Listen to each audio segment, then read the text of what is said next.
All right, dear student, this is Rishabh Jan. Welcome you all in today's session. First of all, I wish you happy Makar Sankranti. So, in today's session, we will be doing chapter number 16, right?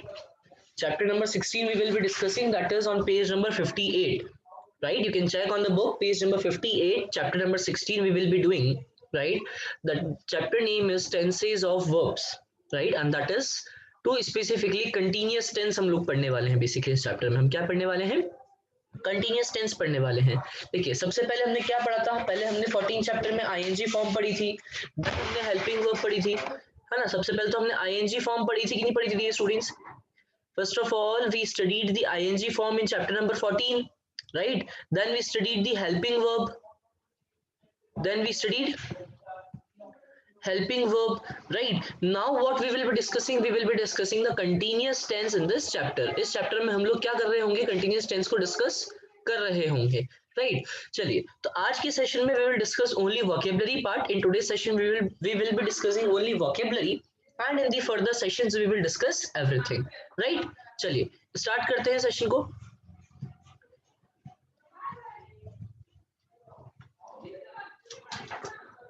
all right, I hope that you all are able to see the vocabulary completely in a proper manner. The first word we have is delicious. delicious. Delicious. delicious. Delicious. Delicious means tasty यानी कि ऐसी कोई dish जो कि क्या होती है बहुत ही टेस्टी होती है बहुत ही डिलीशियस होती है तो उसके लिए हम क्या यूज कर सकते हैं वर्ड डिलीशियस वर्ड को यूज कर सकते हैं ठीक है let's say pizza let's say pasta और व्हाटएवर डिशेस यू ईट ठीक है whatever food you eat if that is good in taste if that is tasty तो आप क्या वर्ड यूज करोगे डिलीशियस क्या वर्ड यूज कर सकते हैं dear students delicious right okay next word that is zoo zoo zoo you all know it is a place where animals are kept ऐसा place जहां पे क्या किया जाता है एनिमल्स को रखा जाता है ठीक है place where animals are kept ऐसा प्लेस जहां पे एनिमल्स को रखा जाता है वो क्या कहलाता है वो ही जू कहलाता है क्या कहलाता है उसको क्या कहते हैं जू कहते हैं right next word number 3 we have is pop music next word we have next word we have pop music pop music is a kind of music dear students है ना ये क्या है काइंड ऑफ म्यूजिक होता है but you have to remember this thing है ना कौन सा म्यूजिक है क्या म्यूजिक है don't focus much on that just remember pop music is a kind of music that's it if it comes in exam you have to write pop music means it's a kind of music right चलिए next word we have is fourth plucked plucked means क्या होता है to break quickly यानी कि किसी चीज को बहुत जल्दी से या बहुत इजीली आपने क्या कर लेना तोड़ लेना या उसको खींच के तोड़ देना ठीक है generally when we go to gardens है ना जब हम गार्डन जाते हैं तो what we do we pluck the flower हम फ्लावर को प्लग कर लेते हैं ठीक है यानी कि उसको जल्दी से ब्रेक कर देते हैं क्विकली तोड़ लेते हैं तो वो चीज हमारे को नहीं करनी चाहिए we should not do that है ना फ्लावर से तो गार्डन अच्छा दिखता है तो उनको हमारे को तोड़ना नहीं चाहिए we must not pluck them ठीक है तो pluck basically means what students to break quickly यानी कि किसी चीज को जल्दी से खींच लेना पकड़ के मतलब उसको ब्रेक कर देना क्विकली ब्रेक कर देना ठीक है पकड़ के उसको तोड़ देना जल्दी से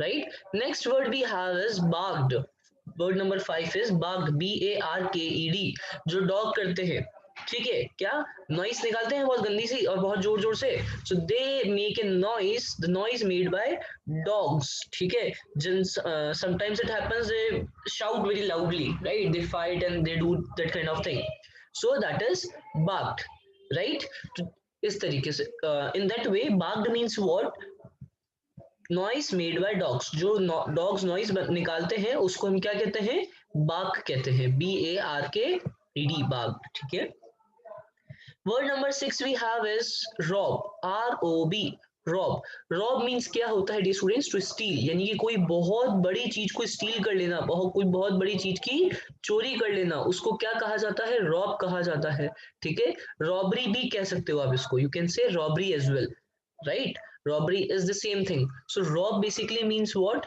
किसी चीज को स्टील कर लेना या किसी चीज को चुरा लेना right next word we have is fence FENCE FENCE fence is the border fence क्या होता है डियर स्टूडेंट्स?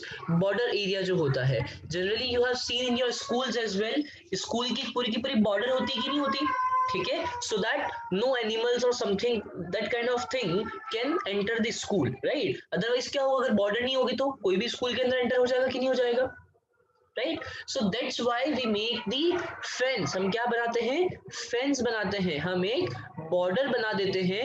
बॉर्डर से क्या होता है डियर स्टूडेंट्स, वहां पे कोई भी अननोन या मींस अनवांटेड चीजें एंटर नहीं करती हैं। तो fence is basically what? Border. ये जनरली कहाँ बनाई जाती है? लार्ज एरियाज के लिए, जैसे गार्डन्स हो गए, प्लेग्राउंड हो गए, स्कूल हो गई, ठीक है, इस वहां पे इनका यूज किया जाता है। हॉस्पिटल्स वगैरह में, है ना, वहां पे पूरी चारों तरफ एक बॉर्डर बना दी जाती है, फेंसिंग कर दी जाती है, ठीक है। चलिए, next word we have is crowd, CROWD, CROD, CROWD, CROWD। Crowd means what? Group of people, यानी कि बहुत सारे लोगों का ग्रुप होना, बहुत सारे लोगों के ग्रुप को क्या कहते हैं? क्राउड कहते हैं। When lots of people are collected at one place, तो उसको हम क्या कह देंगे?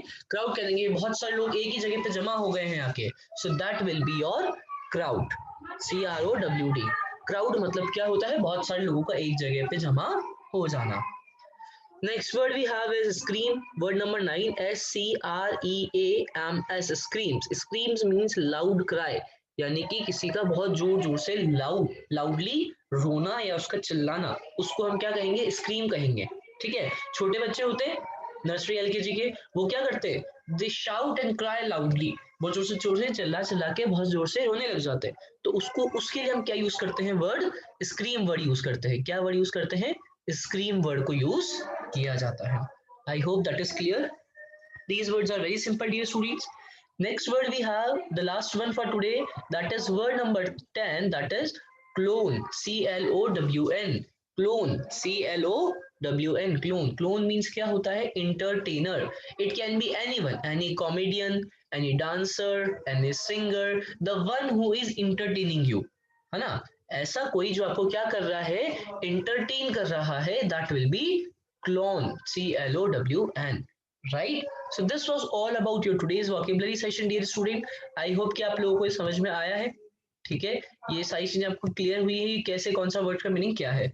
You have to do it in your notebook as well. That's all for today's session. Thank you everyone for attending it.